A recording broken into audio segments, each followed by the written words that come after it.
Week's main news.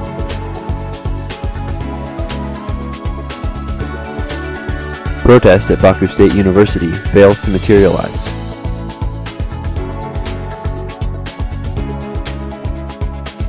Council of Europe Ministerial Committee calls on Azerbaijani authorities to end Fatullahev's detention.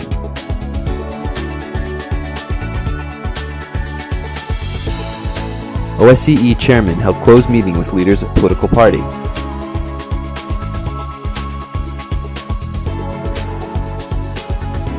Appeal of March 12 protesters rejected. Investigation of youth activists prolonged.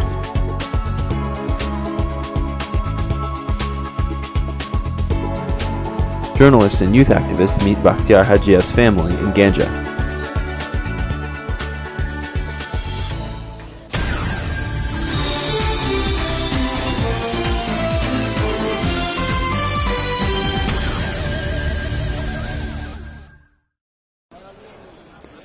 A student protest at Baku State University planned for this afternoon failed to materialize, despite widespread activity on social networking site Facebook over the weekend. According to this information, the protest was due to start at 1 p.m. this afternoon. There were a number of police and plain-clothed people monitoring the perimeter of the university and parked along the surrounding streets. Deputy Chief of Baku Police Yashar Aliyev and Chief of Yasemal District Police Ismail Asadov were both in the front of Baku State University.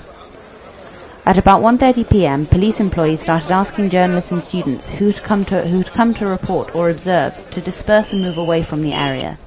They were specifically requested not to stand in groups. Unidentified persons, later revealed to be student trade union representatives, joined police in attempting to banish students standing in front of the university and trying to observe.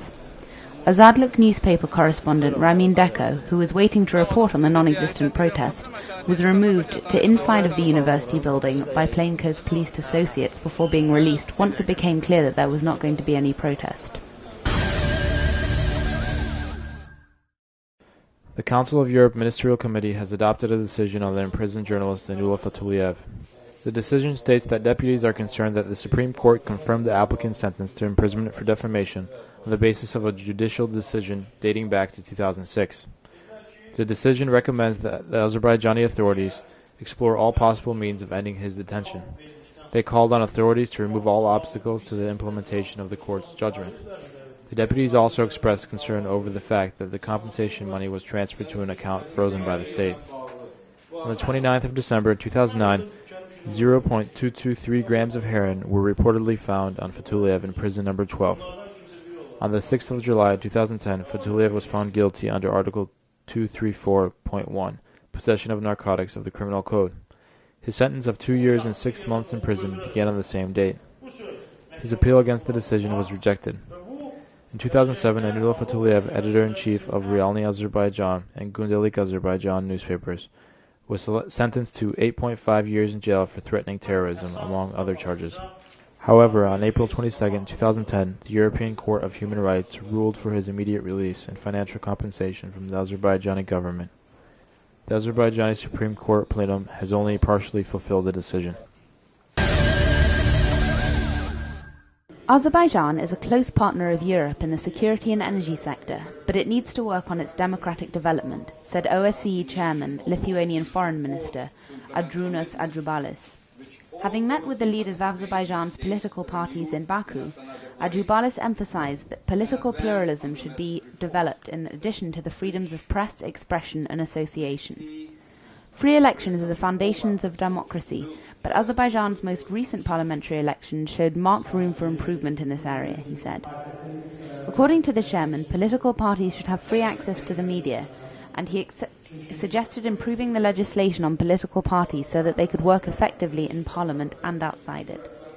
MP Asum Molladzadeh, who is the head of the Democratic Reforms Party, commented on the restrictions on freedom of association, pointing to the difficulty of finding venues for opposition and independent rallies and demonstrations in Baku.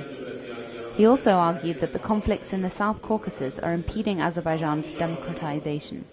He called on the OSCE to pay more attention to these conflicts, in which innocent civilians are being killed.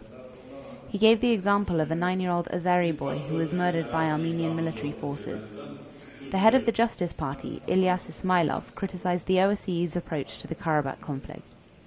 There was no media presence at these meetings, though the main political parties were involved, including the Civil Solidarity Party, the Whole Azerbaijan Front Party, New Azerbaijan, Musavat, Popular Front, the Liberal Party, and the Umid Hope Party. Today, the Baku Appeals Court heard appeals filed by youth activists Nakhtig Ibrahimov and Tural Abbasli, head of the Musavat Party Youth Committee, against the 12th of March ruling of Sabal District Court. A limited number of journalists were allowed to attend the hearings. First, Judge Jamal Ramazanov heard the appeal of Ibrahimov and upheld a sentence of 8 days of administrative detention. Then Judge Hassan Ahmedov heard Abbasli's appeal and upheld the sentence for 10 days of administrative detention. Later, Judge Mirzayev heard an appeal from Keyrullah Agaev, who had been arrested for protesting on March 12th, which he denied. His appeal was also rejected and he was sentenced to 7 days of administrative detention. The youth activists were arrested on the 12th of March during protests in the city centre.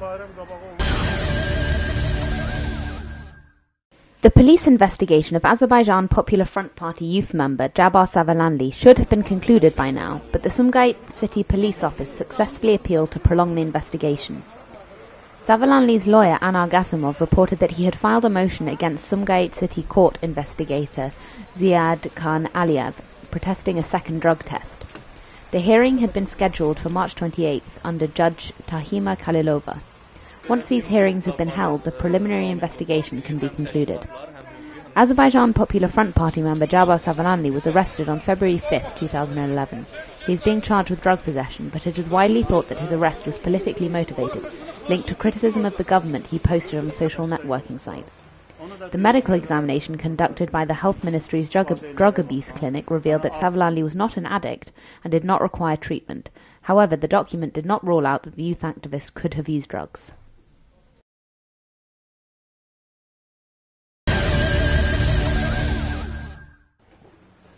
Yesterday, a group of journalists and youth activists visited Ganja to meet the family of imprisoned youth activist Bakhtiar Hajiev.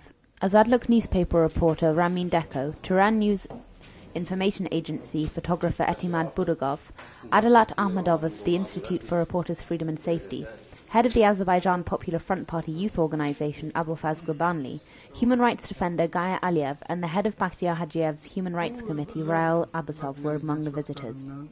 Hajiev's father, Ilyas Hajiev, says that he has not been allowed to see his son since his arrest. Hajiev's brother, Vugar, speculated that the visiting ban was because his brother was being tortured. His mother, Solida Movlaeva, added that after her son's arrest, she was refused membership to the New Azerbaijan Party. Hajiev's friends claim that his imprisonment is government policy of repression being enacted against the alternative-thinking young people. The media representatives who visited Ganja were also taken to the police. They were asked about the purpose of their visit. Hajiev, a former parliamentary candidate in the 7th of November 2010 elections, was first detained on November 17th when he tried to cross into Georgia via the Gazakh region's Gemizi-Korpu checkpoint. He was travelling to Georgia to continue his education. In fact, he was set free a day later as he still had immunity as a parliamentary candidate. At present, he is facing criminal charges under Article 321 of the Criminal Code for evading military service. It is widely thought that Hajiev was arrested for his activity on social networking sites and his support of the March 11th Great People's Day campaign.